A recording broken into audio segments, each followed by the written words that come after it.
जय हिंद प्यारे साथियों, आपका इस प्लेटफॉर्म पे एक बार फिर स्वागत है।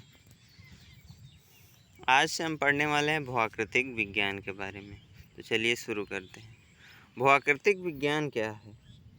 भूआकृतिक विज्ञान क्या है? भूआकृतिक विज्ञान वह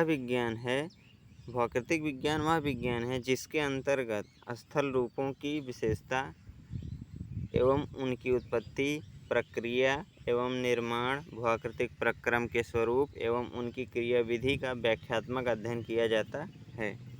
जैसे किसी भी भूआकृति, जैसे ये स्थल हो गया, इस पर किसी भी भूआकृति या पहाड़ हो गया, पठार हो गया, मैदान हो गया, उसमें कौन कौन से प्रक्रम कार्य किए, उनका निर्माण हुआ कैसे, उनकी क्रियाविधि क्या थी, इसका व्याख्यात्मक रूप में अध्ययन ही क्या है? जियोमॉर्फोलॉजी अर्थात भूआकृतिक विज्ञान। तो हम जानते हैं स्थलाकृति क्या है। स्थलाकृति किसी स्थल पर बनने वाली आकृति, उसी को स्थल आकृति कहते हैं। जैसे पहाड़ हो गया, अब ये पठार हो गया, मैदान हो गया, इस तरह से स्थल पर आकृति जो बनती है उसी को स्थलाकृति कहते हैं। अब इसमें बहिर्जात प्रक्रम कार्य करते हैं। और दूसरा इसमें अनाच्छादन। अनाच्छादन का मतलब कि अनाच्छादन में दो चीज़ें होती हैं, एक होता है अपक्षय, एक होता है अपर्दन। अपक्षय का मतलब आगे हम पढ़ेंगे। अपर्दन में दो चीज़ें होती हैं, एक परिवहन होता है, एक निक्षेपण होता है। अब हम जानते हैं रिलीफ, उच्चावच के बारे में।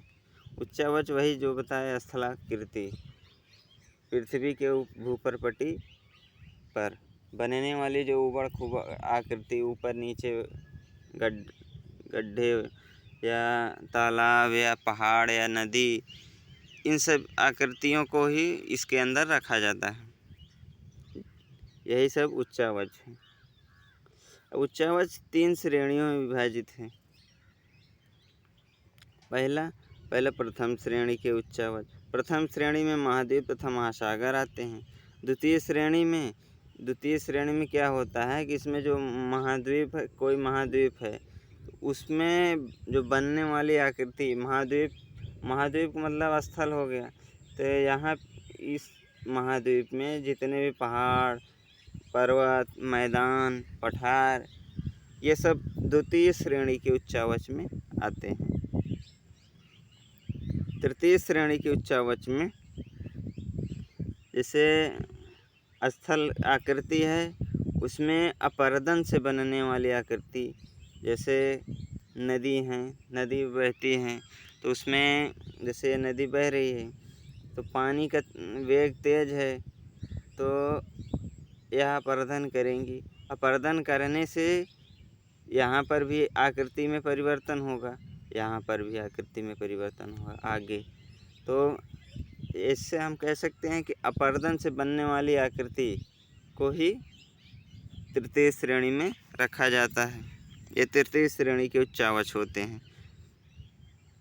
इसमें जैसे वी आकार की घाटी, यू आकार की घाटी हो गया, जलप्रपात हो गया, लोयस का मैदान हो गया। लोयस का मैदान हवाओं द्वारा एक स्थान से दूसरे स्थान का लाए गए रेत होते हैं, रेत के कण होते हैं, जिससे लोयस का मैदान बनता है। अब हम जानते हैं अपक्षय क्या होता है। अपक्षय मतलब चट्टानों का टूटना। किसी चट्टान का टूटना अपक्षय कहलाता है। अपक्षय दो तरह से होता है, एक भौतिक अपक्षय होता है, दूसरा रासायनिक अपक्षय होता है। तो भौतिक अपक्षय में बल तथा दाब द्वारा टूटना भौतिक अपक्षय कहलाता है। किसी भी चट्टान को बल तथा दाब द्वारा टूटती है तो उसे भौतिक अपक्षय कहते हैं, और वह रसायन के द्वारा टूटती है तो उसे रासायनिक अपक्षय कहते हैं। आगे हम जानते हैं अपर्दन। अपर्दन क्या होता है? जैसे चट्टानें हैं, उनका घिसावट से छोटे छोटे जो कण होते हैं, जब दो चीज़ें टकराती हैं तो उसमें घिसावट होती है। तो घिसावट में जो छोटे छोटे टुकड़े होते हैं उन्हीं से ये बनती है, जिसे अपरदन कहा जाता है। इसमें यह क्रिया वायु द्वारा भी होती है। वायु द्वारा छोटे छोटे कणों को उठा के ले जाना। दूसरा नदी द्वारा जब नदियाँ, जैसे नदी बह रही है, ये इधर तीव्र ढाल है, तो यहाँ से जब पानी आएगा, इधर से जब पानी आएगा, यहाँ तीव्र ढाल है तो यहाँ पे कटाव होगा, ठीक ना। कटाव होगा तो यहाँ यही अपरदन हो जाएगा। और यहाँ से जब आगे नदियाँ ले जाती हैं इसको अपने साथ, तो जहाँ ढाल कम रहता है, जहाँ ढाल मतलब मैदान में आ जाती हैं, तो वहाँ उसे निक्षेपित कर देती है, जिसे निक्षेपण कहते हैं।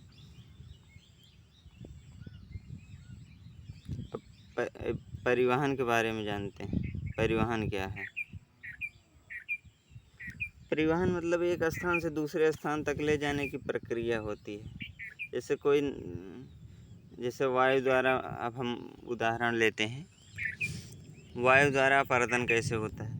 वायु द्वारा तेज हवाओं से, ये चट्टान है कोई, इसका एक भाग कमज़ोर है, तो तेज हवाओं द्वारा इसमें छोटे छोटे कण निकलते हैं, तो ये एक स्थान से दूसरे स्थान तक ले जाके कहीं ना कहीं निक्षेपित कर देती है। तो यहाँ से और यहाँ तक लाने में की जो प्रक्रिया है, इसी को क्या कहते हैं? इसी को परिवहन कहा जाता है। और निक्षेपण क्या है? यहाँ से यहाँ लाकर उसको वहीं पे जमा कर दें या जमा हो जाता है, वही निक्षेपण कहलाता है। अब जानते हैं हम स्थल रूपों का वर्णन। स्थल रूपों का वर्णन, स्थल रूपों का वर्णन 3 तरह से होता है। एक तो व्यक्तिनिष्ठ वर्णन, वस्तुनिष्ठ वर्णन, जननिक वर्णन। व्यक्तिनिष्ठ वर्णन में व्यक्ति अपने द्वारा अपने शब्दों में किसी क्षेत्र को भौतिक स्थल रूप का वर्णन करे। मतलब व्यक्ति किसी स्थल रूप का, जैसे ये पहाड़ है, इसका व्यक्ति अपने द्वारा अपने शब्दों में इस क्षेत्र का भौतिक स्थल रूप का वर्णन करे, जिससे कि साधारण व्यक्ति समझ सके। और दूसरा क्या है? दूसरा है जननिक वर्णन। जननिक वर्णन क्या है? जननिक वर्णन मतलब स्थल रूप की उत्पत्ति की प्रक्रिया से संबंधित होता है। जननिक वर्णन जो होता है वो स्थल रूप की उत्पत्ति की प्रक्रिया से संबंधित होता है। तीसरा है वस्तुनिष्ठ वर्णन। वस्तुनिष्ठ वर्णन में क्या है? वैज्ञानिक तथ्यों व आंकड़ों एवं सूचनाओं के आधार पर स्थल रूप का वर्णन। ये हो गया। अब आगे देखते हैं स्थल रूपों का वर्गीकरण। स्थल रूपों का वर्गीकरण, एक तो मात्रात्मक वर्गीकरण है। पहला है मात्रात्मक वर्गीकरण। इसमें स्थल रूपों से संबंधित संख्यात्मक आंकड़ों की सहायता से सर्वेक्षण या अध्ययन किया जाता है मात्रात्मक वर्गीकरण में। और दूसरा जननिक वर्गीकरण। जननिक वर्गीकरण में इसमें वर्गीकरण का आधार जो होता है स्थल रूप की उत्पत्ति की प्रक्रिया से संबंधित होता है। जिस समय वह उस स्थल रूप का निर्माण होता है, उसमें जो प्रक्रिया प्रक्रम कार्य करते हैं, उससे संबंधित होता है जननिक वर्णन। अब हम स्थल रूपों के उपागमों की बात करते हैं। इसमें 4 तरह के उपागम। एक संरचना रूप उपागम, दूसरा ऐतिहासिक रूप उपागम, और तीसरा जलवायु स्वरूप स्थल रूप उपागम, चौथा प्रक्रम रूप उपागम। तो हम एक एक को बारी से देखते हैं, बारी बारी से। पहला संरचना स्थल रूप उपागम। इसमें क्या होता है? इसमें सामान्य स्थलों के विकास में भौमिकीय तथा शैलकीय विशेषताओं का अध्ययन किया जाता है। और दूसरा है जलवायु स्थलरूप आगम। इसमें क्या होता है, जलवायु प्रकारों में कई प्रकार के स्थलरूप विकसित होते हैं।